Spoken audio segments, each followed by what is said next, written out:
ഞങ്ങൾ കർത്താവായിരിക്കുന്ന യേശു ക്രിസ്തുവിന്റെ അധികാരമുള്ള നാമം ഈ ദേശത്ത്, ഈ ചുഴന്ന ദേശത്ത് വീണ്ടും ഒരിക്കൽ കൂടെ ഘോഷിക്കുമ്പോൾ അതെന്താണ് ഇത് അർത്ഥമാക്കുന്നത്? അതിന്റെ അർത്ഥം ഇത്രയുള്ള പ്രിയപ്പെട്ടവരെ, കർത്താവ് അല്ലെങ്കിൽ സത്യദൈവമായിരിക്കുന്ന യേശു ക്രിസ്തു നിങ്ങളോട് ഓരോരുത്തരും വ്യക്തിപരമായിട്ട് പറയുന്നു, ഞാൻ നിങ്ങളെ ഇപ്പോഴും തള്ളിക്കളഞ്ഞിട്ടില്ല, ഞാൻ നിങ്ങളെ ഇപ്പോഴും സ്നേഹിക്കുന്നു. നോക്കുവിനെ, കർത്താവ് നമ്മളെ ഇപ്പോഴും, അല്ലെങ്കിൽ സത്യമായിരിക്കുന്നവൻ ഇപ്പോഴും നമ്മളെ സ്നേഹിക്കുന്നത് കൊണ്ട് ഇത്രയും നാളും കേട്ട പ്രസംഗങ്ങളെ നിങ്ങൾ തള്ളിക്കളഞ്ഞുവെങ്കിലും, ഇത്രയും നാളും കേട്ട ഈ സുവിശേഷ കോശങ്ങളെ നിങ്ങൾ എന്താണ് ശ്രദ്ധ വെച്ചില്ലെങ്കിലും, കർത്താവ് വീണ്ടും പറയുന്നു, ഞാൻ നിന്നെ സ്നേഹിക്കുന്നു. എന്തിനു വേണ്ടി സ്നേഹിക്കുന്നു? പ്രിയപ്പെട്ടവരെ, എന്നെ കേൾക്കുന്ന സകല ജാതി മതസ്ഥരുമായിട്ടുള്ളവരെ, ദൈവം യേശുക്രിസ്തു മുഖാന്തരം നമ്മളെ സ്നേഹിക്കുന്നത് എന്തിനാണ് എന്നാണ് ഞാൻ പറഞ്ഞു വരുന്നത്. കാരണം ദൈവം ഒരുവനേ ഉള്ളൂ. ആ ഏക സത്യദൈവമായിരിക്കുന്ന യേശുക്രിസ്തുവിനെ ഒരുവൻ ഭൂമിയിൽ വെച്ച് തള്ളിക്കളഞ്ഞാൽ അത് ഞാൻ ഒരു കാര്യം കൂടെ പറയാം, ഈ ഭൂമിയിൽ നമ്മൾ ജീവിക്കേണ്ടതിന് യഥാർത്ഥമായിട്ട് ദൈവത്തിന്റെ ആവശ്യമില്ല. നോക്കുവിന്, ദൈവമില്ലെന്ന് പറയുന്നവർ ഈ ഭൂമിയിൽ എത്ര സന്തോഷത്തോടും സമ്പൽ സമൃദ്ധിയോടും കൂടെ ജീവിക്കുന്നുണ്ട്. അല്ല, യേശുക്രിസ്തുവിനെ നിഷേധിക്കുന്നവരും ഇവിടെ ജീവിക്കുന്നുണ്ട്. സാത്താനെ സേവിക്കുന്നവരും, അതായത് സാത്താൻ സേവകർ എന്ന് പറഞ്ഞ മറ്റൊരു വിഭാഗം കൊണ്ട്, ഇവരെല്ലാം എന്താണ് ഇവിടെ നല്ല ഭംഗിയായിട്ട് ജീവിക്കുന്നുണ്ട്. എന്നാൽ പ്രിയപ്പെട്ട യേശുക്രിസ്തു എന്ന വ്യക്തി, ആ സത്യദൈവത്തിന്റെ പുത്രനായിരിക്കുന്ന ക്രിസ്തു നമ്മളെ ഓരോരുത്തരെയും ഇപ്പോഴും സ്നേഹിക്കുന്നതിന് ഒരു വലിയ അർത്ഥമുണ്ട്. ഞാൻ നിങ്ങളോട് ശാന്തമായിട്ട് പറയാം. ആകിയാല് മരിച്ചതിന് ശേഷമാണ് നമ്മുടെ യഥാർത്ഥമായിരിക്കുന്ന ന്യായവിധിയെ നോർത്തുകൊള്ളുവിന്. അപ്പോൾ യേശുക്രിസ്തു എന്തിനാണ് വീണ്ടും പറയുന്നത്, കുഞ്ഞെ ഞാൻ നിന്നെ സ്നേഹിക്കുന്നു എന്ന് വീണ്ടും പറയുന്നതിന്റെ അർത്ഥം, പ്രിയപ്പെട്ട നമ്മൾ എല്ലാവരും ഒരു ദിവസം മരിക്കുമല്ലോ. ശരി, മരിക്കും. മരിച്ചതിന് ശേഷം നമുക്കൊരു ന്യായവിധി ദിവസം, അതായത് മരിച്ചവരെല്ലാവരും കല്ലറകളെ വിട്ട് എഴുന്നേറ്റ്, ദഹിപ്പിച്ച ചാരത്തിൽ നിന്ന് എഴുന്നേറ്റ് വരുമ്പോൾ, പ്രിയപ്പെട്ടവരെ, അവിടെ നമ്മളെ രക്ഷിപ്പാനും തള്ളിക്കളയുവാനും ഒരു നാമം മാത്രമേ ഉള്ളൂ. അവന്റെ നാമമാണ് യേശുക്രിസ്തു എന്നുള്ള നാമം. അപ്പോൾ നാം മരിച്ചതിന് ശേഷം ദൈവം ആത്മാവായതുകൊണ്ട് നമ്മളും ആത്മരൂപിയായി തീർന്നതിന് ശേഷം നമ്മുടെ എണ്ണമില്ലാത്ത രഹസ്യങ്ങളെയും പാപങ്ങളെയും ന്യായം വിധിക്കുന്ന നാളിൽ നമ്മളെ രക്ഷിപ്പാനും ശിക്ഷിപ്പാനും അധികാരമുള്ളവൻ യേശുക്രിസ്തു എന്ന ഏക നാമമായിരിക്കുന്നത് കൊണ്ട് കർത്താവ് പിന്നെ നമ്മളെ സ്നേഹിക്കുന്നതിന്റെ കാര്യം എന്താണ്? ഇന്നലെ നീ പറഞ്ഞു എനിക്കിത് വേണ്ട, എനിക്ക് യേശുവിനെ വേണ്ട എന്ന് കഴിഞ്ഞ ദിവസം നീ പറഞ്ഞെങ്കിലും കർത്താവ് പറയുന്ന, കുഞ്ഞെ അങ്ങനല്ല, നീ എന്നെ സ്നേഹിച്ചേ പറ്റൂ എന്ന് അവൻ നിർബന്ധം പിടിക്കുന്നില്ല. എങ്കിലും അവന്റെ ഹൃദയം നിന്നെ ഓർത്ത് തേങ്ങുന്നുണ്ട്. കുഞ്ഞെ, നീ എന്നെ ഒന്ന് സ്നേഹിച്ചിരുന്നുവെങ്കിൽ, നീ എന്റെ പാതയൊന്ന് പിന്തുടർന്നുവെങ്കിൽ, കാരണം എന്താണെന്ന് അറിയാമോ? നാളെ വരുവാനിരിക്കുന്ന ഭയങ്കരമായിരിക്കുന്ന ന്യായവിധിയില്, നരകവിധിയിൽ നിന്നെ രക്ഷിപ്പാൻ കഴിയുന്നവൻ ഞാൻ മാത്രമേ ഉള്ളൂ. എന്നെ ഭൂമിയിൽ വെച്ച് നീ തള്ളിക്കളഞ്ഞിട്ടാണ് മരിക്കുന്നതെങ്കിൽ ഒരു നാളും നിനക്ക് ദൈവത്തോട് ചേരുവാൻ കഴിയത്തില്ല, ഒരു നാളും നിനക്ക് സമാധാനം കണ്ടെത്തുവാനും കഴിയത്തില്ല. അതുകൊണ്ടാണ്, കാരണം എന്താണ്? അവൻ ഏക കർത്താവ്, ഏക രക്ഷകൻ. അതുകൊണ്ട് മറ്റൊരാൾ ഇല്ലാത്തത് കൊണ്ട് മരണമുള്ള എല്ലാവരും കേട്ടുകൊള്ളുവിന്. ഞാൻ ഹിന്ദു ആണെന്ന് പറഞ്ഞ ഒരുവനെ തള്ളിക്കളയേണ്ട, ഞാൻ മർത്തോമക്കാരനാണെന്ന് പറഞ്ഞ എന്താണ് നിങ്ങൾ ഒരുവനെ അതിനെ നിഷേധിക്കേണ്ടത്. നിങ്ങളുടെ പാരമ്പര്യമാണ് യേശുക്രിസ്തുവിന്റെ സുവിശേഷക്കാളും വലുതെന്ന് പറഞ്ഞ് നിങ്ങൾ ആരും ഇനി അതിനെതിരെ നിൽക്കട്ടെ. പ്രിയപ്പെട്ടവരെ, കാരണം എന്താണെന്നറിയാമോ? ഞങ്ങളെ പോലുള്ള ഒരു സുവിശേഷകൻ സകല ദേശങ്ങളിലും പോയിട്ട് യേശുക്രിസ്തുവിനുള്ള ദൈവത്തിന്റെ മഹാസ്നേഹം പ്രസംഗിക്കുമ്പോൾ, പ്രിയപ്പെട്ടവരെ, തേകിക്കൊണ്ടും കരഞ്ഞുകൊണ്ടും കൂടിയാണ് പ്രസംഗിക്കുന്നത്. കാരണം എന്താണ്? ഞങ്ങൾക്ക് മരിച്ചതിന് ശേഷം എന്താണ് സംഭവിക്കുന്നതെന്ന് അറിയാം. ഈ ഭൂമിയിലുള്ള സകല ജാതി മതസ്ഥരും മരിച്ചതിന് ശേഷം അവരുടെ ന്യായവിധിയെ പറ്റി ഞങ്ങൾക്ക് നല്ല ഉറപ്പുള്ളത് കൊണ്ട് എന്നെ കേൾക്കുന്നവരെ, മരണമുള്ള എല്ലാവരുമായിട്ടുള്ളവരെ, അല്പനേരം നിങ്ങളുടെ ഹൃദയങ്ങളെ താഴ്ത്തി നിങ്ങളുടെ യഥാർത്ഥമായിരിക്കുന്ന അവസ്ഥയെ പറ്റി നിങ്ങളൊന്ന് ചിന്തിപ്പിന്. നിങ്ങളുടെ അവസ്ഥ എന്താണ്? ഞാൻ പറഞ്ഞു തരാം. പ്രിയപ്പെട്ടത്, നിങ്ങളൊക്കെ മനോഹരമായിരിക്കുന്ന വീടുകൾ താമസിക്കുന്നവരാണ്. ഈ മലമുകളിൽ നോക്കുമ്പോൾ അനവധി നിരവധിയായിരിക്കുന്ന മനോഹരമായിരിക്കുന്ന അല്ലെങ്കിൽ രമ്യ കർമ്മങ്ങൾ ഞങ്ങളുടെ മുമ്പിൽ ഇതാ നിരനിരയായിട്ട് കഴിയുന്നുണ്ട്. അത് ഗ്രാനൈറ്റ് വിരിച്ചതാവാം, ടൈൽസ് ഇട്ടതാകാം, മനോഹരമായിരിക്കുന്ന പെയിന്റ് അടിച്ചത്, അത് ഭംഗിയുള്ളതാക്കി തീർത്തിരിക്കാം. എന്നാൽ പ്രിയപ്പെട്ടവരെ, അതിന്റെ ഉള്ളത്തിലെല്ലാം തേങ്ങുന്ന ചില ഹൃദയങ്ങളെ ഞങ്ങൾ കാണുന്നു. നമ്മളെല്ലാം വിചാരിക്കുന്ന ഒരു കാര്യമുണ്ട്, ഒരു മനുഷ്യൻ നല്ലൊരു വീട് വെച്ചു കഴിഞ്ഞാൽ, അവനെന്താണ് നല്ലൊരു ജോലി കിട്ടിക്കഴിഞ്ഞാൽ അവൻ എന്തോ ഭാഗ്യവാനാണെന്നാണ് ഈ ഭൂമിയിലെ മനുഷ്യരുടെ ഈ ചിന്ത. എന്നാൽ പ്രിയപ്പെട്ടവരെ, ആ മനുഷ്യരുടെ ചോദിച്ചു നോക്കുകയും അവൻ എന്തുമാത്രം കഠിനമായിരിക്കുന്ന വേദനയിൽ കൂടിയാണ് ഓരോ ദിവസവും കടന്നു പോകുന്നത്. ഈ മനുഷ്യൻ ഓരോ ദിവസവും കടന്നു പോകുന്ന വഴികൾ എത്ര ദുഷ്കരമാണെന്ന് നിങ്ങൾക്കറിയാമോ? നിങ്ങൾ ഓരോരുത്തരോടും ഞാൻ നിങ്ങളുടെ വ്യക്തിപരമായിട്ടൊരു കാര്യം പറയാം. പ്രിയപ്പെട്ടവരെ, നിങ്ങൾ ആരും സന്തോഷവാന്മാരല്ല, നിങ്ങൾ ആരും ഹൃദയത്തിൽ ആനന്ദമുള്ളവരുമല്ല. ഉന്നത ഭാവങ്ങളും ദഹന ഹൃദയങ്ങളും നിങ്ങൾക്കുണ്ട്. സുവിശേഷന്മാരെ വെല്ലുവിളിക്കുന്ന സ്വഭാവങ്ങളും നിങ്ങൾക്കുണ്ട്. പുരുഷന്മാരെ വെല്ലുവിളിക്കുന്ന അനുഭവത്തിൽ കൂടി ഉണ്ടെങ്കിലും നിങ്ങളുടെ ഏകാന്തതയിൽ നിങ്ങൾ എല്ലാവരും കഠിനമായിരിക്കുന്ന വേദനയിൽ കൂടിയാണ് കടന്നു പോകുന്നത്. വീണ്ടും ഞാൻ പറയുന്നു, നിങ്ങൾ എല്ലാവരും നിങ്ങളുടെ ഏകാന്തതയിൽ കഠിനമായിരിക്കുന്ന വേദനയിൽ കൂടിയാണ് കടന്നു പോകുന്നത്. നാളെ പറ്റിയുള്ള ഭാരങ്ങള്, കടബാധ്യതകള്, കുഞ്ഞുങ്ങളെ പറ്റിയുള്ള വിലാപങ്ങള്, പിന്നെയോ കഠിനമായിരിക്കുന്ന രോഗങ്ങള്, ചിലർക്കോ കഴിഞ്ഞ കാലങ്ങളിൽ ചെയ്ത നിരവധിയായിരിക്കുന്ന കുറ്റങ്ങളെ പറ്റിയുള്ള, തെറ്റുകളെ പറ്റിയുള്ള കുറ്റബോധങ്ങള്, അങ്ങനെ മരണഭീതികള്, പൈശാചിക ഭയങ്ങള്, ഭയങ്കരമായിരിക്കുന്ന സ്വപ്നങ്ങള്, എന്തൊക്കെ പണം മുടക്കിയിട്ടും എന്താണ് യാഗങ്ങളോ കർമ്മങ്ങളോ അവരവരുടെ മതപരമായിരിക്കുന്ന അനുഭവത്തില് എന്തുമാത്രം വഴിപാടുകളും യാഗങ്ങളും ചെയ്തിട്ടും ഒരു കാര്യത്തിനും ഒരു മാറ്റം വരുന്നില്ല. ഇന്നലത്തേക്കാളും നമ്മുടെ ജീവിതം തകർന്നു പോവുകയാണ്. കഴിഞ്ഞ വർഷം ഉണ്ടായിരുന്നതിനേക്കാളും വേദനാജനകമായിരിക്കുന്ന അനുഭവത്തിൽ കൂടിയാണ് നമ്മൾ ഈ വർഷം കടന്നു പോകുന്നത്. കഴിഞ്ഞ വർഷം ജനുവരിയിൽ ഉണ്ടായിരുന്ന പ്രത്യാശ നിങ്ങൾക്ക് ഈ ജനുവരിയിൽ ഇല്ല. ഓരോ ദിവസവും നിങ്ങൾ ആശാഭംഗങ്ങളെ പേറിക്കൊണ്ട് നോക്കുവിൻ. പ്രഭാതത്തിൽ പക്ഷികൾ കളകളാരവും മുഴക്കിക്കൊണ്ട് അന്നത്തെ അന്നത്തിന് വേണ്ടി സന്തോഷത്തോടെ അതിന്റെ കൂടുകളിൽ നിന്ന് പറന്ന് ഉല്ലാസത്തോടെ കടന്നു പോകുന്നു. സന്ധ്യാസമയത്തോ അതൊക്കെ മൂകമായിട്ട് ചിറകൊടിയൊച്ച മാത്രമേ നമുക്ക് കേൾക്കാൻ കഴിയത്തുള്ളൂ. മൂകമായിട്ട് അത് അതിൻ്റെതായിരിക്കുന്ന കൂടുകളിലേക്ക് ചേക്കേറുന്നത് പോലെ പ്രഭാതത്തിൽ നിങ്ങൾക്കൊരു പ്രത്യാശയുണ്ട്. സന്ധ്യാസമയമാകുമ്പോഴോ നിരവധിയായിരിക്കുന്ന ചിന്തകൾ കൊണ്ട് നിറയപ്പെട്ട് നിങ്ങൾ ഓരോരുത്തരും കഠിനമായിരിക്കുന്ന ആ ഏകാന്തതയിൽ കൂടെ വീട്ടിലേക്ക് തിരിച്ചു വരികയാണ്. നിങ്ങളുടെ ഏകാന്തതയിൽ ഉറക്കമില്ലാത്ത സമയങ്ങൾ അനേകരും കഠിനമായിരിക്കുന്ന അസ്വസ്ഥരായിട്ട് ജീവിക്കുകയാണ്. നാളെ പറ്റിയുള്ള ഭാരങ്ങൾ അവരെ വേട്ടയാടുകയാണ്. കേസുകൾ, വഴക്കുകൾ, പ്രിയപ്പെട്ടവരെ എന്തുമാത്രം പ്രശ്നങ്ങൾ കൂടിയാണ് നമ്മൾ കടന്നു പോകുന്നത്. അവിടെ അത് നിൽക്കട്ടെ, ഞാനൊരു കാര്യം ചോദിച്ചോട്ടെ. നമ്മൾ ഏത് ജാതി മതസ്ഥരായാലും ശരി, നമ്മൾ നൂറ്റാണ്ടുകളായിട്ട് ചെയ്തു വരുന്ന നമ്മുടെ ആചാരങ്ങൾക്കോ അനുഷ്ഠാനങ്ങൾക്കോ ബലികൾക്കോ കർമാചാരങ്ങൾക്കോ വഴിപാടുകൾക്കോ യാഗങ്ങൾക്കോ ഏതെങ്കിലും ഒന്നിന് നിങ്ങളുടെ ഹൃദയത്തിന്റെ അവസ്ഥയ്ക്ക് മാറ്റം വരുവാൻ കഴിഞ്ഞുവോ? ഞാൻ ക്രിസ്തീയ മതം ഉൾപ്പെടെ ചോദിക്കുന്നു. നമ്മുടെ പാരമ്പര്യപ്രകാരമായിട്ടുള്ള ഏതെങ്കിലും ആചാരങ്ങൾക്കോ വഴിപാടുകൾക്കോ നിങ്ങളുടെ ഹൃദയത്തിന് രൂപാന്തരം ചെയ്യുവാൻ കഴിഞ്ഞുവോ? ഇല്ല പ്രിയപ്പെട്ടവരെ. നമ്മുടെ പാപ സ്വഭാവം മാറ്റുവാൻ നമ്മുടെ വഴിപാടുകൾക്ക് കഴിഞ്ഞിട്ടില്ല. ആകാശത്തിൽ വ്യാപരിക്കുന്ന ഇരുട്ടിന്റെ അധികാരങ്ങളായിരിക്കുന്ന ആ ചൊവ്വാദോഷങ്ങളെ, കാലങ്ങളെ ഇത്യാദി അനേകവിധമായിരിക്കുന്ന ദോഷങ്ങൾ നമ്മളെ വിടുവിക്കുവാന് നമ്മുടെ ആചാരങ്ങൾക്ക് കഴിഞ്ഞിട്ടില്ല. നോക്ക് പ്രിയപ്പെട്ട, എന്തുമാത്രം കാര്യങ്ങൾ ചെയ്തിട്ടും ഒരു വീട് വെക്കണമെങ്കിൽ, ഒരു വസ്തു മേടിക്കണമെങ്കിൽ, ഒരു വാഹനം രാവിലെ എടുക്കണമെങ്കിൽ രാഹുകാലത്തെ നോക്കേണ്ട ഗതികേടാണ്. ആ രാഹുകാലത്ത് നിന്ന് പോലും സ്വാതന്ത്ര്യം തരുവാൻ നമുക്ക് നമ്മുടെ ആചാരങ്ങൾക്ക് കഴിഞ്ഞിട്ടില്ല. അങ്ങനെയാണെങ്കിൽ ഞാൻ നിങ്ങളോട് കാര്യം ചോദിച്ചോട്ടെ പ്രിയപ്പെട്ടവരെ. അങ്ങനെയാണെങ്കിൽ നിങ്ങൾ ബുദ്ധിയുള്ളവരായിട്ട് തീരണം. എന്നാണ് ബുദ്ധി എന്ന് ഞാൻ പറഞ്ഞുതരാം. നിങ്ങൾക്ക് ഒരാൾക്ക് ഒരു രോഗം വന്നു എന്ന് കൂട്ടിക്കോ, രോഗം വന്നു, നിങ്ങളൊരു വൈദ്യനെ പോയി കാണുകയാണ്. വൈദ്യനെ കണ്ടു, അവൻ നിനക്കൊരു ചീട്ടെഴുതി തന്നു, മരുന്ന് മേടിച്ചു, നമ്മൾ കഴിക്കാൻ തുടങ്ങി.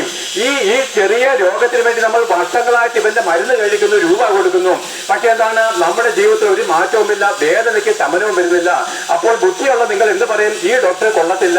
അതുകൊണ്ട് ഇതിനെ സൗഖ്യം തരുവാൻ കഴിയുന്ന ഒരു ഡോക്ടർ ഉണ്ടോ എന്ന് അന്വേഷിക്കുകയും നമ്മൾ അങ്ങനെ ഒരു വൈദ്യനെ തേടി പോകും നമുക്ക് കഴിയുന്നുണ്ട്.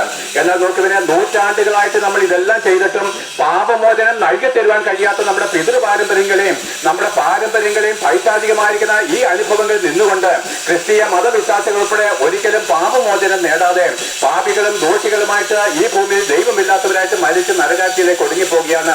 എന്നാൽ പ്രിയപ്പെട്ടവരെ, ഞാൻ യേശുക്രിസ്തുവിനെ പറ്റി പറയുമ്പോൾ നോക്കുവിന്, ആകാശത്തെയും ഭൂമിയെ സൃഷ്ടിച്ചവനാരോ അവനാകുന്നു ദൈവം. അതേ പ്രിയപ്പെട്ടവരെ, ആകാശത്തെയും ഭൂമിയെ സൃഷ്ടിച്ചവനല്ലാതെ ആരും ദൈവമായിട്ട് വരുന്നില്ല.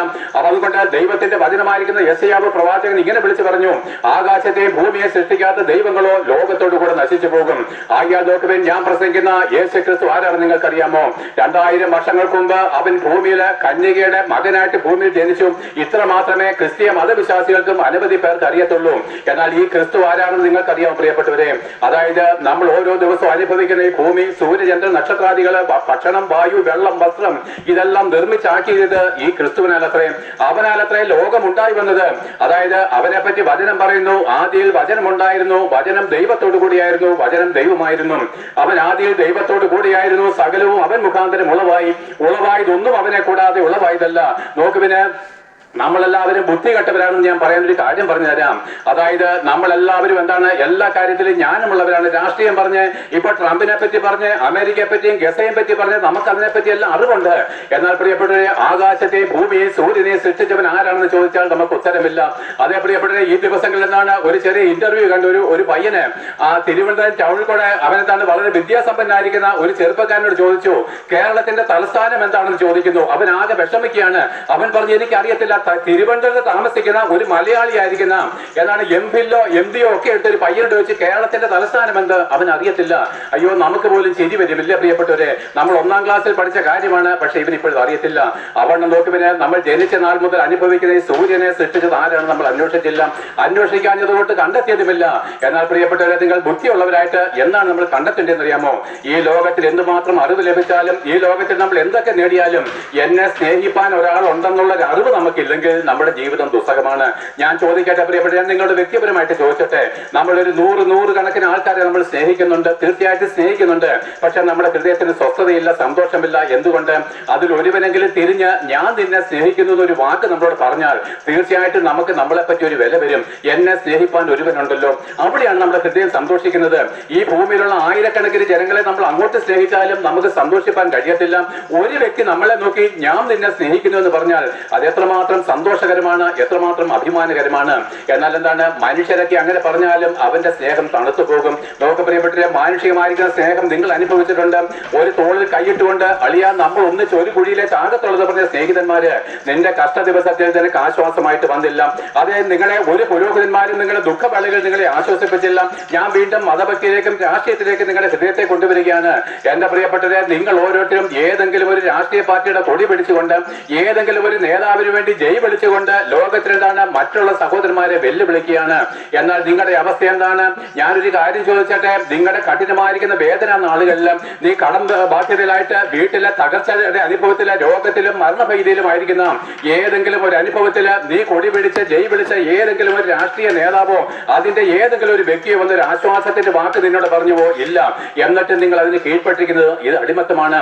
ഇനി മതപരമായിട്ട് കാര്യങ്ങളൊക്കെ നോക്കിക്കഴിഞ്ഞാലോ എല്ലാ ജാതി മതസ്ഥർക്കും അവരുണ്ടായിരിക്കുന്ന പുരോഹിതന്മാരുണ്ട്. ഞാൻ ചോദിക്കട്ടെ, നമ്മളെല്ലാവരും അവിടെ പോയി അതിൻ്റെതായിരിക്കുന്ന യാഗങ്ങളും ബലികളും കഴിക്കുന്നു, നമ്മൾ അവർക്ക് പണം കൊടുക്കുന്നു. എന്നാൽ നിന്റെ ദുഃഖവേളകളിൽ ജീവിച്ചിരിക്കുമ്പോൾ ഏതെങ്കിലും ഒരു പുരോഹിതൻ നിന്റെ വീട്ടിൽ വന്ന് ഒരു നല്ല ആശ്വാസവാക്ക് പറയാൻ പോലും വന്നിട്ടില്ലല്ലോ പ്രിയപ്പെട്ടവരെ. ഈ രാഷ്ട്രീയ നേതാക്കന്മാരും എല്ലാ പുരോഹിതന്മാരും നിങ്ങളുടെ വീട്ടിൽ വരുന്ന ഒരു ദിവസമുണ്ട്, നീ മരിക്കുന്ന ദിവസമാണ്. മരിക്കുന്ന ദിവസം ഇവരെല്ലാവരും നിങ്ങളുടെ വീട്ടിൽ വന്ന് അനുശോചനം അറിയിക്കും. എന്താണ്? പുരോഹിതൻ അവന്റെ പണം കിട്ടും, അവന്റെ ഡ്യൂട്ടി തീർന്നു. ഇനി നിങ്ങൾ പോകുമ്പോൾ നോക്കണം, ഓരോ ഫ്യൂണറൽ സർവീസും ഓരോ ശവമടക്ക ശുശ്രൂഷയിൽ നിങ്ങൾ കടന്നു പോകുമ്പോൾ ശ്രദ്ധിച്ചോണം. അവിടെ എല്ലാവരും തമാശ പറയുന്നു, എല്ലാവരും എന്താണ് പരിചയം പുതുക്കുന്നു. രാഷ്ട്രീയക്കാരന് അവിടെ കൂടി വരുന്നതിന് മുമ്പിൽ അവൻ 10 വോട്ട് അന്വേഷിക്കുന്നു. പുരോഹിതന്മാര് ആ ഭവനത്തിലെ നല്ല ശുശ്രൂഷയ്ക്ക് ശേഷം അവന് കിട്ടുന്ന കൈമണിയെ ആഗ്രഹിച്ചുകൊണ്ട് അവനും സന്തോഷത്തോടെ മടങ്ങിപ്പോകുന്നു. അവന് കൊടുക്കുന്ന പണം കുറവാണെങ്കിൽ അവനെന്താണ് അസ്വസ്ഥനായിട്ട് കടന്നു പോകുന്നു. നോക്ക് പ്രിയപ്പെട്ട, നിന്നെ സ്നേഹിക്കുന്ന മരിച്ചു കിടക്കുന്നവനെ സ്നേഹിപ്പാൻ അവിടെ ആരുമില്ലെന്ന് നീ കണ്ടെത്തുന്നുവെങ്കിൽ നീയും ഒരു ദിവസം മരിച്ചു കിടക്കുമ്പോൾ ഇതുപോലെ ഉത്സവം ആചരിക്കുന്ന ഒരു ശവമടക്ക് ശുശ്രൂഷ നിനക്ക് ലഭിക്കുമെന്നുള്ളതിനപ്പുറം നിന്നെ സ്നേഹിപ്പാനോ നിന്നെ ഓർത്ത് കണ്ണുനീർ തൂവാനോ നിന്റെ വിയോഗത്തെ ഓർത്ത് ഹൃദയം കൊണ്ട് വേദനിപ്പാനോ അവിടെ ഒരു മുഖവും കണ്ടെത്തുവാൻ കഴിയത്തില്ല. കല്ലറയിൽ നിന്റെ മാനം തീരും. നീ എത്ര ഉന്നതനാണ് ശരി, ആ കല്ലറയില് അതിന്റെ സാബ് മൂടിക്കഴിയുമ്പോൾ നിന്നെ പറ്റിയുള്ള ഓർമ്മ ഭൂമിയിൽ നിന്ന് മാഞ്ഞു പോകും. എന്നാൽ പ്രിയപ്പെട്ടവരെ, നീയോ കഠിനമായിരിക്കുന്ന കണ്ണുനീരോടുകൂടി മരിച്ചതിന് ശേഷമുള്ള നരകവിധിയിലേക്ക് കടന്നു പോവുകയാണ്.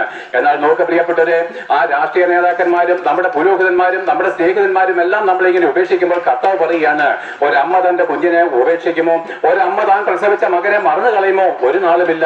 ആ അമ്മ മറന്നാലും ഞാൻ നിന്നെ ഒരു നാളും തള്ളിക്കളയത്തില്ലെന്ന് പറഞ്ഞവൻ, അതായത് ജീവിച്ചിരിക്കുമ്പോഴും മരിക്കുമ്പോഴും മരിച്ചതിന് ശേഷവും നമ്മളെ പിന്തുടർന്ന് വരുന്ന ഈ ദൈവത്തിന്റെ സ്നേഹം. പക്ഷെ അത് വെറുതെ കിട്ടത്തില്ല. നമ്മൾ അവനെ കയ്യിലോട്ട് കൊടുക്കണം, എന്നെ ഏൽപ്പിച്ചു കൊടുക്കണം. അവനോ നമ്മൾ ജനിച്ച നാൾ മുതൽ അവന്റെ കരം നിനക്ക് നേരെ നീട്ടുകയാണ്. കുഞ്ഞെ, ഞാൻ നിന്നെ സ്നേഹിക്കുന്നു. മോനെ, ഞാൻ നിന്നെ സ്നേഹിക്കുന്നതാ. ഞാൻ എന്റെ പ്രാണനെ തന്ന് നിന്നെ സ്നേഹിച്ചിട്ടുണ്ട്. നീ എന്റെ കരം പിടിക്ക് എന്ന് അവൻ കൈ നീട്ടിയപ്പോഴൊക്കെയും നമ്മൾ എന്നാണ് ലോകസ്നേഹം കൊണ്ട് കരം തട്ടിക്കളഞ്ഞതുകൊണ്ട് ഇന്ന് ഇവരെ ഹൃദയത്തിൽ സമാധാനം കണ്ടെത്തുവാൻ നമുക്ക് കഴിഞ്ഞിട്ടില്ല. ഹൃദയത്തിൽ ഉല്ലാസം കണ്ടെത്തുവാൻ കഴിഞ്ഞിട്ടില്ല. എത്രമാത്രം കഠിനമായിരിക്കുന്ന ജോലി ചെയ്തിട്ടും രാപ്പകൽ അധ്വാനിച്ചിട്ടും കടബാധ്യത മാത്രമേ മിച്ചമുള്ളൂ. ഞാൻ പറഞ്ഞത് അല്ലെന്ന് ആർക്കെങ്കിലും ബാധിക്കാൻ പറ്റുമോ? എത്രമാത്രം നിങ്ങൾ കഠിനാധ്വാനം ചെയ്തിട്ടും എത്രമാത്രം യാഗങ്ങളും വഴിപാടുകളും ചെയ്തിട്ടും നിങ്ങളുടെ എന്താണ് കടബാധ്യതകളുടെ എണ്ണം കൂടിയതേ ഉള്ളൂ. ഹൃദയത്തിന്റെ ഉള്ള സ്വസ്ഥത നഷ്ടപ്പെട്ടതേ ഉള്ളൂ. എന്നാൽ ദൈവവചനം പറയുന്നു, ഈ ക്രിസ്തുവിനെ അല്ലാതെ മറ്റുള്ളതിനെ ആരാധിക്കുന്നത്രേ നമ്മുടെ ഹൃദയത്തിന്റെ വേദന. അതേ പ്രിയപ്പെട്ടവരെ, യേശു ക്രിസ്തു മാത്രമേ സ്വർഗം വിട്ട് ഇറങ്ങി വന്നിട്ടുള്ളൂ. എന്നാൽ ഇതിന്റെ എല്ലാം പ്രശ്നം എന്താണ്? പരിഹാരം എന്താണ്? നിങ്ങളുടെ ജീവിതത്തിലൊരു സ്വസ്ഥത ഭൂമിയിലും മരിക്കുമ്പോഴും മരിച്ചതിന് ശേഷം അനുഭവിക്കണമെങ്കിൽ ഞാൻ നിങ്ങളൊരു കാര്യം പറയാം. ആകാശത്തെയും ഭൂമിയെ സൃഷ്ടിച്ചവനെ നിങ്ങൾ നമസ്കരിച്ചുകൊള്ളുവിന്. ആകാശത്തെയും ഭൂമിയെയും ഭൂമണ്ഡലങ്ങളെയും സൃഷ്ടിച്ചവനെ നിങ്ങൾ ഹൃദയത്തിൽ അംഗീകരിച്ചുകൊള്ളുവിന്. അത് മാത്രമേ ഉള്ളൂ പ്രിയപ്പെട്ടവരെ സമാധാനത്തിന്റെ വഴി. അതുകൊണ്ടാണ് യേശുക്രിസ്തു ലോകത്തിലേക്ക് വന്നിട്ട് പറഞ്ഞ് ഞാൻ സുവിശേഷത്തിലേക്ക് കയറുകയാണ്. ഞാൻ തന്നെ വഴിയും സത്യവും ജീവനുമാകുന്നു, എന്നിൽ കൂടെയല്ലാതെ ആരും പിതാവായ ദൈവത്തെ കാണുന്നില്ല എന്ന് പറഞ്ഞാൽ അതിന്റെ അർത്ഥം എന്താണ്? ഞാൻ മാത്രമേ വഴി എന്ന് പറഞ്ഞതിന്റെ അർത്ഥം എന്താ നിങ്ങൾക്കറിയാമോ? യേശുക്രിസ്തു മാത്രമേ സ്വർഗത്തിൽ നിന്ന് ഭൂമിയിലേക്ക് ഇറങ്ങി വന്നിട്ടുള്ളൂ. അപ്പോൾ സ്വർഗത്തിൽ നിന്ന് ഭൂമിയിലേക്ക് നമ്മുടെ ഇടയിലേക്ക് വന്നവന് സ്വർഗത്തിലേക്ക് മടങ്ങിപ്പോകാനുള്ള വഴിയും അറിയാം. അതുകൊണ്ട് അവൻ പറഞ്ഞു, എനിക്ക് മാത്രമേ അറിയത്തുള്ളൂ, എന്നിൽ കൂടെ മാത്രമേ നിങ്ങൾക്ക് അവിടെ പ്രവേശിക്കാനൊക്കത്തുള്ളൂ. എന്നാൽ ലോകത്തിൽ അനേക മതസംഘടനകളെ സൃഷ്ടിച്ചവനും അനേക തത്വജ്ഞാനികളും ലോകത്തിൽ വന്ന ദൈവത്തെ പറ്റി അവർ നമ്മളോട് പറഞ്ഞു, ദൈവത്തിന്റെ രൂപം ഞങ്ങൾക്ക് അറിയത്തില്ല, ദൈവത്തിന്റെ അടുക്കലേക്ക് പോകണമെങ്കിൽ ഇങ്ങനെ ശരീരത്തിൽ കഷ്ടം സഹിക്കണം, ശരീരത്തെ ദണ്ഡിപ്പിക്കണം, ആ മല വഴിയും പുഴ വഴിയും കടന്നു പോകണമെന്നൊക്കെ നമ്മളോട് പറഞ്ഞ് അവൻ നമ്മളെ പോലെ പാപിയായിട്ട് ഈ ഭൂമിയിൽ തന്നെ ഉള്ളവനായതുകൊണ്ട് സ്വർഗം കണ്ടിട്ടില്ല, സ്വർഗത്തിലേക്കുള്ള വഴി പറഞ്ഞിട്ടില്ല. ഇതിനാണ് തത്വജ്ഞാനം എന്ന് പറയുന്നത്. തത്വജ്ഞാനം കൊണ്ട് അവർ നമ്മളെ വഞ്ചിച്ച് അവനോടുകൂടി അവസാനം മരിച്ച് നരകാഗ്നിയിലേക്ക് ഒടുങ്ങിപ്പോവുകയാണ്. എന്നാൽ യേശുക്രിസ്തു സ്വർഗം വിട്ട പിതാവിന്റെ മടിത്തട്ടിൽ നിന്ന് 2000 വർഷങ്ങൾക്ക് മുമ്പ് ഈ ലോകത്തിലേക്ക് കടന്നു വന്നപ്പോൾ അവന് നമ്മളെ മടക്കി കൊണ്ടുപോകാനുള്ള വഴി അറിയാം. അതുകൊണ്ട് അവനെ പറ്റി സ്ത്രീഹന്മാർ ഇങ്ങനെ പറഞ്ഞു, അവനിതാ താഴേക്ക് ഇറങ്ങിയിട്ട് അഗാധതയിലേക്ക് ഇറങ്ങിയിട്ട് ബദ്ധന്മാരെ പിടിച്ചുകൊണ്ട് ഉയരത്തിലേക്ക് പോയി. അതേ പ്രിയപ്പെട്ടവരെ, ഈ ഭൂമി എന്താണ്? അഗാധതയിൽ കിടക്കുകയാണ്, സ്വർഗം ഉയർന്നിരിക്കുന്നു. അതുകൊണ്ട് ദൈവം പറയുന്നു, സ്വർഗം എനിക്ക് സിംഹാസനവും ഭൂമി എനിക്ക് പാദപീഠവുമായിരിക്കുന്നു. അതേ പ്രിയപ്പെട്ടവരെ, ഈ താഴ്വരയിൽ കിടക്കുന്ന ഈ പാപച്ചേറ്റിൽ കിടക്കുന്ന നമ്മളെ വീണ്ടെടുക്കണമെങ്കിൽ ദൈവത്തിൽ നമ്മളോട് അഗാധമായിരിക്കുന്ന ഒരു സ്നേഹം കാണിക്കണമായിരുന്നു. അപ്പോൾ ഞാൻ വേഗം പറഞ്ഞു പോവുകയാണ്. ഞാൻ പണ്ടും പ്രസംഗിച്ചിട്ടുണ്ടെങ്കിലും ഞാൻ പറയാം പ്രിയപ്പെട്ട, എന്താണ് മനുഷ്യജാതിയുടെ പ്രശ്നം നിങ്ങൾക്കറിയാമോ? നോക്കുവിന് നിരന്തരമായിരിക്കുന്ന യുദ്ധങ്ങൾ, കണ്ണുനീരുകള്. നമുക്കൊക്കെ എന്താണ് ഗസയിലും ആഫ്രിക്കയിലും അമേരിക്കയിലും ഒക്കെ യുദ്ധം കണ്ട് നമ്മൾ സോഷ്യൽ മീഡിയയിൽ കണ്ട് രസിക്കുകയാണ്, അഭിപ്രായം പറയുകയാണ്. നമ്മൾ അതിന്റെ കെടുതികൾ അനുഭവിച്ചിട്ടില്ല. ഓരോ യുദ്ധങ്ങൾ കഴിയുന്തോറും ലക്ഷക്കണക്കിന് കുഞ്ഞുങ്ങൾ അനാഥരായിട്ട് തീരുകയാണ്. അയ്യോ, എന്തൊരു അനുഭവമാണ് അവിടെയൊക്കെ നടക്കുന്നത്. പക്ഷെ എന്താണ്, നമ്മൾ അത് കണ്ടിട്ടില്ല, നമ്മൾ അനുഭവിച്ചിട്ടുമില്ല. അതുകൊണ്ട് സോഷ്യൽ മീഡിയയിൽ നമ്മൾ കണ്ട അഭിപ്രായം പറഞ്ഞുകൊണ്ട് നമ്മൾ അതിനകത്തൊക്കെ ഓരോ പക്ഷം ചേർത്ത് സംസാരിക്കുകയാണ്. എന്നാൽ പ്രിയപ്പെട്ടവരെ, അതവിടെ നിൽക്കട്ടെ, നാളെ ഇവിടെയും ബോംബ് വീഴും, ഇവിടെയും കഷ്ടങ്ങൾ പോകും. ആഫ്രിക്കയിൽ ഉണ്ടായിരിക്കുന്ന കഠിനമായിരിക്കുന്ന ക്ഷാമം കൊണ്ട്, അതേപോലത്തെ ക്ഷാമം കൊണ്ട് കേരളം വലയുമ്പോൾ ക്ഷാമം എന്തെന്ന് നമ്മൾ അറിയും പ്രിയപ്പെട്ടവരെ, യുദ്ധം എന്തെന്ന് നമ്മൾ അറിയും. ഇന്നേവരെ നമ്മൾ അനുഭവിച്ചിട്ടില്ലാത്ത, ഇന്നേവരെ കേൾവിയില്ലാത്ത കഠിനമായിരിക്കുന്ന ദുരിതത്തിലേക്ക് കേരളം കടന്നു പോവുകയാണ്. ആർക്കും നിങ്ങളെ രക്ഷിപ്പാൻ കഴിയത്തില്ല, ഒരു മതത്തിന്റെ പുരോഹിതന്മാർക്ക് നിന്നെ രക്ഷിപ്പാൻ കഴിയത്തില്ല, ഒരു രാഷ്ട്രീയ നേതാക്കന്മാർക്ക് നിന്നെ രക്ഷിപ്പാൻ കഴിയത്തില്ല.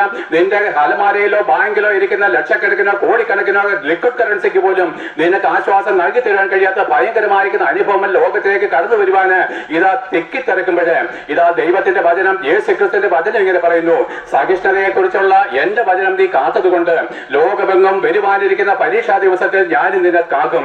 പ്രിയപ്പെട്ട, ലോകത്തിലുള്ള ഒന്നിനും നമ്മളെ സഹായിക്കാൻ കഴിയത്തില്ല, ലോകത്തിലുള്ള ഒന്നിനും നമ്മളെ ആശ്വസിപ്പാൻ കഴിയത്തില്ല. അപ്പോൾ പറയാണ്, നിന്റെ സഹായകൻ എവിടുന്ന് വരുന്നു?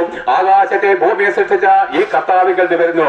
അതേ സ്വർഗത്തിൽ നിന്ന് ഒരു കരം വന്നിട്ടല്ലാതെ നിങ്ങളുടെ ജീവിതത്തിൽ ഒരു രക്ഷയും ഇല്ലാത്തവണ്ണം നിലവിളിയുടെ അനുഭവത്തിലേക്ക് നമ്മൾ കടന്നു പോകുമ്പോൾ ഈ യേശുക്രിസ്തുവിനെ നിങ്ങൾ അംഗീകരിക്കണം. എന്തുകൊണ്ട് അംഗീകരിക്കണം? യേശുക്രിസ്തുവിനെ അംഗീകരിക്കണം. എന്തുകൊണ്ട് അംഗീകരിക്കണം? പ്രിയപ്പെട്ട, ചരിത്രം ഇതാണ്. അതായത് ഈ ഭൂമി മുഴുവനും പാപം നിറഞ്ഞതും ഇങ്ങനത്തെ അനുഭവത്തിൽ കൂടെ കടന്നുപോയ കാര്യം എന്താണ്? യുദ്ധങ്ങള്, ക്ഷാമങ്ങള്, കൊലപാതകങ്ങൾ, ആത്മഹത്യകൾ, കുടുംബ തകർച്ചകൾ, വേദനകൾ, രോഗങ്ങള്, എവിടെ നോക്കിക്കഴിഞ്ഞാലും എന്താണ് അസമത്വങ്ങള് ഇങ്ങനെ കടന്നു പോകുന്നതിന്റെ കാരണം എന്താണെന്നറിയാമോ? എത്രമാത്രം നല്ലവണ്ണം നമ്മൾ ജീവിക്കാൻ ആഗ്രഹിച്ചിട്ട് നമുക്ക് കഴിയുന്നില്ല. ഒരു ഭർത്താവ് പറയാണ്, എന്റെ ഭാര്യയെ ഞാൻ സ്നേഹിക്കുന്നു, ഇനി മുതൽ ഞാൻ കള്ളു കുടിക്കത്തില്ല, എന്റെ ഭാര്യ ഞാൻ സ്നേഹിക്കുമെന്ന് അവൻ രാവിലെ തീരുമാനമെടുക്കുന്നു. സന്ധ്യയ്ക്ക് എന്നത്തേക്കാൾ ഉപരി മദ്യാസക്തനായിട്ട് വീട്ടിൽ ചെന്ന ഭാര്യയെ തല്ലുന്നു. വഴക്കുണ്ടാക്കുന്ന ഒരു ഭാര്യ പറയാണ്, എന്റെ ഭർത്താവ് എന്തുമാത്രം കഷ്ടപ്പെട്ടാണ് എന്നെ പോറ്റുന്നത്, ഞാൻ അവനോട് ഇനി വഴക്കുണ്ടാക്കത്തില്ല, ഞാൻ അവനെ സ്നേഹിക്കുന്നു. അവൻ വൈകിട്ട് വരുമ്പോൾ ഞാൻ എന്താണ് താഴ്മയോടെ വിനയത്തോടെ അവനെ സ്നേഹിച്ച് അവന് വേണ്ടതൊക്കെ നൽകി കൊടുക്കുമെന്ന് ആഗ്രഹിക്കുന്നു. സന്ധ്യയാകുമ്പോൾ എന്തോ ഒരു ചെറിയ നിസ്സാര കാര്യത്തിന് അവൾ അവിടെ ഭർത്താവിനോട് വഴക്കുണ്ടാക്കിയാണ്. കുഞ്ഞുങ്ങളെ പറ്റി പറയുന്ന കുഞ്ഞുങ്ങളുടെ അവസ്ഥ ഇതാണ്. അവർക്ക് നല്ലപോലെ ജീവിക്കുവാൻ ആഗ്രഹമുണ്ട്, പക്ഷെ എന്താണ് കഴിയുന്നില്ല. പ്രിയപ്പെട്ടവരെ, ഇതിന്റെ എല്ലാം കാരണം എന്താണ്? നമ്മൾ മറ്റൊരുവന്റെ അടിമത്തത്തിൽ കഴിയുകയാണ്. ആരോ നമ്മളെ ചങ്ങലക്കിട്ട് ബന്ധിച്ചിട്ടിരിക്കുകയാണ്. നമ്മുടെ വീട്ടിലെ ഒരു നായെ നമ്മൾ തൊടലിട്ടിരിക്കുന്ന പോലെ അതിന് പല കാര്യങ്ങളും ആഗ്രഹമുണ്ട്, പക്ഷെ ആ തൊടലിന്റെ എന്തിൽ അതിന്റെ ജീവിതം തീരുന്നത് പോലെ നമ്മളെ സാത്താൻ എന്ന് പറഞ്ഞൊരു വ്യക്തി പാപത്തിന്റെ ചങ്ങലകൾ ബന്ധിച്ച് എന്റെ പ്രിയപ്പെട്ടവരെ നമ്മളെ നരകത്തിലേക്ക് വലിച്ചു കൊണ്ടുപോവുകയാണ്. എന്നു മുതൽ നിങ്ങൾക്കറിയാമോ? ഈ സത്യം നിങ്ങൾ ഗ്രഹിക്കണം പ്രിയപ്പെട്ടവരെ. എന്തുകൊണ്ടാണ് ഇങ്ങനെ പറയുന്നത് അറിയാമോ? ഈ പ്രസംഗം ഞാനിവിടെ തീരും, നാളെ ഞാൻ മരിക്കും, നിങ്ങളും മരിക്കും. എന്നാൽ മരിച്ചതിന് ശേഷം നമ്മളെല്ലാം വീണ്ടും കണ്ടുമുട്ടുന്ന ഒരു ദിവസമുണ്ട്. മരിച്ചവരെല്ലാവരും വീണ്ടും കണ്ടുമുട്ടുന്ന ഒരു ദിവസമുണ്ട്. നിങ്ങൾ മനുഷ്യരോടും ദൈവത്തോടും ചെയ്ത സകല പാപങ്ങളുടെയും പ്രവൃത്തികളുടെ ശിക്ഷ അനുഭവിക്കുന്നത് അന്നാണ്. എന്നാൽ പ്രിയപ്പെട്ടവരെ, ആ ദിവസം ഈ പ്രസംഗം വെച്ചാണ് ദൈവം നിങ്ങളെ ന്യായം വിധിക്കുന്നത്. സുവിശേഷം നിങ്ങൾക്ക് നിസ്സാരമാക്കില്ല. ഈ പ്രസംഗം വെച്ചാണ് ദൈവം നിങ്ങളെ ന്യായം വിധിക്കുന്നത്. എന്നാൽ ലോകത്തിന്റെ എല്ലാ കഷ്ടങ്ങൾക്കും കാരണം എന്താണ്? പരിഹാരം എന്ത്? നിങ്ങളുടെ രക്ഷ എന്താണ്? ഇത്രയും പറഞ്ഞ് ഞാൻ ഇവിടെ നിർത്തുമ്പോൾ, പ്രിയപ്പെട്ടവരെ, ഈ ഭൂമിയിൽ മനുഷ്യജാതി ഉണ്ടായിട്ട് 6000 വർഷത്തെ ചരിത്രം മാത്രമേ ഉള്ളൂ. കുരങ്ങു രൂപാന്തരം ചെയ്ത് മനുഷ്യരുണ്ടായതല്ല. ആകാശത്തെ ഭൂമിയും ദൈവം തന്റെ വചനത്താൽ സൃഷ്ടിച്ചു. സകല ജീവജാലങ്ങളെയും മനുഷ്യന് വേണ്ടി എല്ലാ ഉലകജാതികളെയും പക്ഷിമൃഗാദികളെയും ദൈവം തന്റെ വാക്കുകളാൽ സൃഷ്ടിച്ചു. എന്നാൽ മനുഷ്യനെ ദൈവം തന്റെ സ്വന്തം കരങ്ങളാൽ മണ്ണുകൊണ്ട് പൂഴിരുന്ന് അവന്റെ പ്രതിമയുണ്ടാക്കി അതിൽ തന്റെ ജീവശ്വാസം കൂടി അവനെ ജീവനുള്ള മനുഷ്യനാക്കി ഭൂമിയുടെ മധ്യഭാഗമായിരിക്കുന്ന ഏതിൽ നിർത്തി. ഞങ്ങൾ യേശുക്രിസ്തുവിനെ പ്രസംഗിക്കുമ്പോൾ ഞാൻ പണ്ട് ഹിന്ദു ആയിരുന്നപ്പോഴും ചോദിച്ചിട്ടുണ്ട് പല ഉപദേശിമാർ അല്ലെങ്കിൽ മറ്റുള്ളവരോട്, അതങ്ങ് വിദേശി ദൈവമില്ലയോ? ഇവിടെ ഞങ്ങൾക്ക് ഇന്ത്യക്കാർക്ക് ദൈവങ്ങളില്ലയോ? പ്രിയപ്പെട്ടവരെ, കേട്ടുകൊള്ളുവിന്. ദൈവം മനുഷ്യനെ ഭൂമിയിൽ സൃഷ്ടിക്കുമ്പോൾ ഇവിടെ സ്വദേശവും വിദേശവും ഉണ്ടായിരുന്നില്ല. 6000 വർഷങ്ങൾക്ക് മുമ്പ് ദൈവം ഭൂമിയിൽ മനുഷ്യനെ സൃഷ്ടിക്കുമ്പോൾ ഈ ഭൂമി ഒരു കരയും ഒരു സമുദ്രവുമായിട്ട് കടന്നു. അതായത് ആഫ്രിക്ക, ഏഷ്യ ഭൂഖണ്ഡങ്ങളായിട്ട് വേർതിരിച്ചിരുന്നില്ല. അറ്റ്ലാന്റിക് ഓഷ്യനും ഇന്ത്യൻ സമുദ്രവും പസഫിക് ഓഷ്യനായിട്ട് വേർതിരിച്ചിരുന്നില്ല. ഒരു കടലും ഒരു കരയുമായിട്ട് കടന്നു. ആ കരയുടെ മധ്യഭാഗമായിരിക്കുന്ന ഏദനിൽ ദൈവം മനുഷ്യനെ സൃഷ്ടിച്ചാക്കി. അവന് വേണ്ടി ഭാര്യയെ കൊടുത്തു. സന്താന പുരുഷന്മാരായിട്ട് ഭൂമി നിറയുവാൻ കൽപ്പിച്ചു. ആകാശത്തിലെ പർവ്വജാതികളുടെ മേലും സമുദ്രത്തിലെ ജീവജന്തുക്കളുടെ മേലും നിലത്തെഴിയുന്ന എല്ലാ ഉലകജാതികളുടെ മേലും വാഴുവിനെന്ന് കൽപ്പിച്ചു. എന്നാൽ നോക്ക് പ്രിയപ്പെട്ടവരെ, ആ മനുഷ്യൻ എന്താണ്? ഈ എല്ലാ അധികാരങ്ങളും കിട്ടിയിട്ടും അവരെന്ത് ചെയ്തെന്നറിയാമോ? അവനും ഭാര്യയും പാപം ചെയ്ത് ദൈവത്തെ തള്ളിക്കളഞ്ഞ നാളിൽ ദൈവം അവന് കൊടുത്ത എല്ലാത്തിനും അവന് കീഴ്പ്പെട്ടു പോയി. സാധാരണ അവന്റെ ഹൃദയത്തിൽ വാണു. പ്രിയപ്പെട്ടവരെ, ഈ ലോകത്തിൽ ദൈവം സൃഷ്ടിച്ചതെല്ലാം മനുഷ്യന് വേണ്ടിയിട്ടായിരുന്നു. എന്നാൽ മനുഷ്യൻ എന്താണ്? അതായത് ഈ ഇടജാതികൾ മനുഷ്യന്റെ കാൽപാദത്തിൽ അമർത്തിക്കൊടുത്തിരുന്നു. പറവകൾ എന്താണ്? അവനെ ആരാധിക്കുവാനായിട്ടുള്ളതല്ലാതെ മനുഷ്യന് വേണ്ടിയിട്ട് സൃഷ്ടിച്ചതാണ് എല്ലാ ജീവജാലങ്ങളും. എന്നാൽ നോക്കുവാൻ മനുഷ്യൻ പാപം ചെയ്ത നാളിൽ ദൈവം നമുക്ക് തന്ന കാര്യങ്ങളെ നമ്മൾ ആരാധിപ്പാൻ തക്കവണ്ണം നമ്മൾ അതിന് അടിമപ്പെട്ടു പോയി. എല്ലാത്തിലും സാത്താന്റെ വ്യാപാരമുണ്ടായി. സാത്താനും ആത്മാവായതുകൊണ്ട് അതുകൊണ്ട് എല്ലാ ജാതി മത്സരം കേട്ടുകൊള്ളുവിന്. ആ ഒരു പുരുഷൻ ചെയ്ത പാപത്താല് നമ്മളെല്ലാവരും പാപികളും ദൈവത്തിന്റെ ശത്രുവുമായിട്ട് തീർന്നു. അതേ പ്രിയപ്പെട്ടവരെ, ഒരുവരിൽ നിന്നല്ലയോ ദൈവം സകല ജാതികളെയും ലോകമെങ്ങും കുടിയിരിക്കാനായിട്ട് സൃഷ്ടിച്ചത്. 6000 വർഷങ്ങൾക്ക് മുമ്പ് ദൈവത്താൽ സൃഷ്ടിച്ച ഏക പുരുഷൻ, 2 പേരെ ദൈവം സൃഷ്ടിച്ചിട്ടില്ല. നമ്മളെ ആരെയും ദൈവം സൃഷ്ടിച്ചതല്ല. ഇവിടുത്തെ ക്രിസ്തീയ മതവിശ്വാസികൾ പറയുന്ന അവർ ദൈവത്തിന്റെ മക്കളാണ്, പക്ഷെ അവർ പാപികളാണെന്ന് പറയുമ്പോൾ അവർക്ക് അജ്ഞതയാണ്. അവരും എന്താണ്? ദൈവത്തിന്റെ മക്കളല്ല. ആദം എന്ന് പറഞ്ഞ പാപിയായിരിക്കുന്ന സാത്താന്റെ സന്തതിയുടെ രക്തത്തിലത്രേ ഈ ഭൂമിയിലെ സകല ജാതി മതസ്ഥരും ഉണ്ടായത്. അതുകൊണ്ട് ദൈവവചനം പറയുന്നു, ഒരുത്തം പോലും നല്ലവനില്ല, ഒരുത്തം പോലും നീതിമാനില്ല, ബ്രാഹ്മണനെന്നോ വൈശ്യനോ ശൂദ്രനെന്നില്ല, മർത്തോമയെന്നോ കത്തോലിക്കനെന്നോ ഹിന്ദുവെന്നോ മുസ്ലിമെന്നുമില്ല. എല്ലാവരും ആദമിന്റെ സന്തതി ആയതുകൊണ്ട് ഒരുപോലെ പാപം ചെയ്ത് എല്ലാവരും പാപത്തിന്റെ ശമ്പളം മരണമാണെന്നുള്ള ദൈവകോടതിയുടെ മുമ്പിൽ മരിച്ചതിന് ശേഷം നരകത്തിലേക്ക് ഒടുക്കി പോകുമ്പോൾ ദൈവത്തിന്റെ അഗാധമായിരിക്കുന്ന സ്നേഹം എന്താണെന്ന് അറിയാമോ? കരുണാസമ്പന്നനായ ദൈവമോ നമ്മെ സ്നേഹിച്ച മഹാസ്നേഹ നിമിത്തം അതിക്രമങ്ങളാലും പാപങ്ങളാലും ദൈവത്തിന്റെ മുമ്പിൽ നശിച്ചു പോയ നമ്മളെ വീണ്ടെടുപ്പാനായിട്ട് ആ വീണ്ടെടുപ്പ് വില, പാപത്തിന്റെ ശമ്പളം മരണമാണെന്നുള്ള ദൈവകോടതിയുടെ മുമ്പിലുള്ള വീണ്ടെടുപ്പ് വില നൽകിക്കൊടുപ്പാൻ ലോകത്തിൽ ഒരു ശക്തിക്ക് കഴിയാത്തത് കൊണ്ടും നമ്മൾ ഓരോരുത്തരുടെയും വില എന്ന് പറഞ്ഞു കഴിഞ്ഞാൽ ഈ സർവ്വലോകത്തെക്കാളും വിലയേറിയതാണ്. നീ ഇപ്പോൾ പറയും, ഞാൻ ഈ കടത്തിലേക്ക് കുത്തിയിരിക്കുക, ഞാൻ കഞ്ചാവും കള്ളും അടിച്ചിട്ട് ആർക്കും വേണ്ടാത്ത അനാഥനെ പോലെ ഇവിടെ ഇരിക്കുക. എന്നാൽ പറയുന്നു, പ്രിയപ്പെട്ടവനെ, ദൈവം നിന്നോട് പറയുന്നു, നീ എനിക്ക് വിലയേറിയവനും മാന്യനുമാണ്. ഞാൻ നിന്നെ നിത്യസ്നേഹം കൊണ്ട് സ്നേഹിക്കുന്നു. നീ എനിക്ക് വിലയേറിയവനും മാന്യനുമാണ്. ആകാശവും ഭൂമിയെ സൃഷ്ടിച്ച ദൈവം നിങ്ങൾ ഓരോരുത്തരുടെയും വ്യക്തിപരമായിട്ട് പറയുന്നു, നീ എനിക്ക് വിലയേറിയവനും മാന്യനുമാണ്. എന്താണ് തെളിവെന്നറിയാമോ? നീ പാപത്താൽ ദൈവത്തിന് മുമ്പിൽ നഷ്ടപ്പെട്ടു പോയ നിന്നെ ദൈവത്തിന്റെ അടുക്കിലേക്ക് വീണ്ടെടുക്കുവാൻ ദൈവ കോടതിയുടെ മുമ്പിൽ ഒരു വില കൊടുത്തു. പാപത്തിന്റെ ശമ്പളം മരണമാണെന്നുള്ള ദൈവ കോടതിയുടെ മുമ്പിൽ പ്രിയപ്പെട്ടവരെ, ഈ ലോകത്തിലെ 10,000 ലക്ഷം കോടി രൂപ കൊടുത്താൽ നിന്റെ വീണ്ടെടുപ്പ് വിലയ്ക്ക് തുല്യമാകത്തില്ല. ഈ ഭൂമിയിലും ഭൂമണ്ഡലങ്ങളിലുള്ള സകല രത്നങ്ങളും വൈഡൂര്യങ്ങളും സ്വർണ്ണ ഖനികളും തൂക്കി വിറ്റാലും നിനക്ക് തുല്യമായിട്ടൊരു വിലയാകാത്തത് കൊണ്ട് ദൈവം നിനക്കിട്ട മറുവില, വീണ്ടെടുപ്പ് വില, നഷ്ടപ്പെട്ടു പോയ നിന്നെ തിരിച്ചെടുക്കേണ്ടതിന് കൊടുത്ത വില തന്റെ ഏകജാതനായ പുത്രനായിരിക്കുന്ന ക്രിസ്തുവിന്റെ ജീവനാണ്, രക്തമാണ്. അതുകൊണ്ട് വചനം പറയുന്നു, തന്റെ ഏകജാതനായ പുത്രനിൽ വിശ്വസിക്കുന്ന ഏവനും നശിച്ചു പോകാതെ നിത്യജീവൻ പ്രാപിക്കേണ്ടതിന് ദൈവം അവനെ നൽകുവാൻ തക്കവണ്ണം നമ്മളെ ഓരോരുത്തരെയും സ്നേഹിച്ചു. അതേ പ്രിയപ്പെട്ടെ, ഒരപ്പന് 10 മക്കളുണ്ട്. ആ 10 മക്കളെ അപ്പൻ ഓമന പേര് ചൊല്ലി വിളിക്കുന്ന പോലെ നിങ്ങളെ ഓരോരുത്തരെയും നിങ്ങളുടെ ഭൂമിയിലെ അപ്പനിട്ട പേര് തന്നെയാണ് സ്വർഗത്തിൽ അല്ലെങ്കിൽ എന്താണ് ദൈവത്തിന്റെ നിയമപുസ്തകത്തിൽ എഴുതി വെച്ചിരിക്കുന്നത്. ആ ഓരോ പേര് ചൊല്ലി നിന്നെ വിളിക്കുന്നു. എന്റെ പേര് വിജയഗോപാൽ. ഞാൻ പ്രിയപ്പെട്ടവരെ ഹിന്ദുമത വിശ്വാസത്തിൽ ജനിച്ച് വളർത്തപ്പെട്ട ഉപദേശിമാരെ പരിഹസിച്ച് നടന്നവൻ. എന്നാൽ 23 വർഷങ്ങൾ വർഷങ്ങൾക്ക് മുമ്പ് ആത്മഹത്യ ചെയ്യുവാൻ മണിക്കൂറുകൾ മാത്രം ബാക്കിയുള്ളപ്പോൾ ഞങ്ങളെ പോലൊരു ഉപദേശിയാന്ന് എന്റെ അടുക്കലേക്ക് വിട്ടിട്ട് പറഞ്ഞു, ഇപ്പോഴോ യാക്കോബേ നിന്നെ സൃഷ്ടിച്ചവനും ഇസ്രായേലെ നിന്റെ നിർമ്മിച്ചവനുമായിരിക്കുന്ന കർത്താവ് ഇപ്രകാരം അരുളി ചെയ്യുന്നു, ഭയപ്പെടേണ്ട, ഞാൻ നിന്നെ പേർ ചൊല്ലി വിളിച്ചിരിക്കുന്നു, നീ എനിക്കുള്ളവൻ തന്നെ. നീ വെള്ളത്തിൽ കൂടി കടക്കുമ്പോൾ ഞാൻ നിന്നോട് കൂടെ ഇരിക്കും, നീ പുഴയിൽ കൂടി കടക്കുമ്പോൾ പുഴ നിന്റെ മേൽ കവിഞ്ഞൊഴുകയില്ല, നീ തീയിൽ കൂടി നടന്നാൽ വെന്തു പോകുകയില്ല, അഗ്നിജാലം നിന്നെ ദഹിപ്പിക്കുകയില്ല. ഇസ്രായേലിന്റെ പരിശുദ്ധനായിരിക്കുന്ന ഞാൻ നിന്റെ രക്ഷകൻ, ഞാൻ നിനക്ക് പകരം മനുഷ്യരെയും നിന്റെ പ്രാണന് പകരം ജാതികളെ തരുന്നു, ഭയപ്പെടേണ്ട, ഞാൻ നിന്നോട് കൂടെയുണ്ട്. അങ്ങനെ എത്രയും ഞാൻ ക്രിസ്തുവിന്റെ ദാസനായിട്ട് നിന്ന് പ്രസംഗിക്കുന്നത്, ഈ ശരീരവും ഈ ജീവനും യേശുക്രിസ്തുവിന്റെ വില കൊടുത്ത് വേണ്ടെടുത്തതായതുകൊണ്ട് ഞാൻ അവനെ സ്നേഹിക്കുന്നു പ്രിയപ്പെട്ടവരെ. എന്നാൽ നോക്കുവിന് ഇങ്ങനെ പാപം ചെയ്ത സകല ജാതികളും മരിച്ച് നരകാഗ്നിയിലേക്ക് ദൈവകോടതിയുടെ മുമ്പിൽ കുറ്റം വിധിക്കപ്പെട്ട് നരകാഗ്നിയിലേക്ക് ഒടുങ്ങിപ്പോകുമ്പോൾ ദൈവത്തിന്റെ അഗാധമായിരിക്കുന്ന സ്നേഹം എന്താണ്? പാപത്തിന്റെ ശമ്പളം മരണമാണെന്നുള്ള ദൈവകോടതിയുടെ മുമ്പിൽ ദൈവം തന്റെ പുത്രനായിരിക്കുന്ന ക്രിസ്തുവിനെ, ആകാശത്തെയും ഭൂമിയെ ഭരിച്ചവനായിരിക്കുന്ന ദൈവവചനമായിരിക്കുന്ന ദൈവപുത്രനായിരിക്കുന്ന ക്രിസ്തുവിനെ, തന്റെ മടിയിലിരുന്ന ഓമന കുമാരനെ ഈ ലോകത്തിലെ ചേറ്റിലേക്ക് വലിച്ചെറിഞ്ഞു കളഞ്ഞു പ്രിയപ്പെട്ടവരെ. നമ്മുടെ ഓരോരുത്തരെയും വീണ്ടെടുപ്പ് വിലക്കായിട്ട് ആ പുത്രനായിരിക്കുന്ന ക്രിസ്തു സ്വർഗത്തെക്കാളും പിതാവായ ദൈവത്തിന്റെ മടിത്തട്ടിനേക്കാൾ ഉപരി പാപികളായിരിക്കുന്ന കള്ളുകുടിയന്മാരായിരിക്കുന്ന ദോഷികളായിരിക്കുന്ന നമ്മളെ തേടി ഈ താണ ലോകത്തിലേക്ക് ഇറങ്ങി വരികയും പാപത്തിന്റെ ശമ്പളം മരണമാണെന്നുള്ള ദൈവകോടതിയുടെ മുമ്പിൽ നമ്മുടെ പാപഭാരം ചുമന്നുകൊണ്ട് ഗോൽഗോത്ത മലമുകളിലേക്ക് കടന്നു പോവുകയും ചെയ്തു.